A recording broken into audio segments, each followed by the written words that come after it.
Welcome back to my channel, Eden Official Vlog. Hindi pa din mamatay-matay ang hiwalayang Katnel, pati buhay-buhay nila at pamilya na dawit na.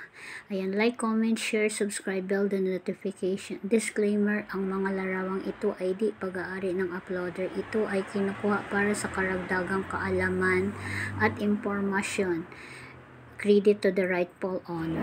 Yang sports car ni Daniel, 2016 pa niya nabenta. Alam ko yan kasi napakarami kong kaibigang nagba-buy and sell.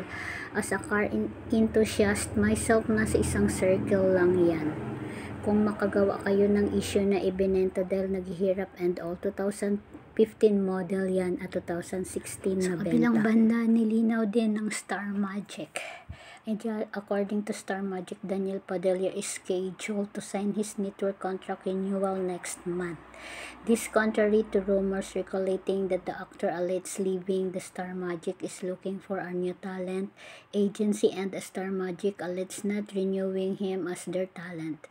Star Magic says Daniel will remain with the talent management agency.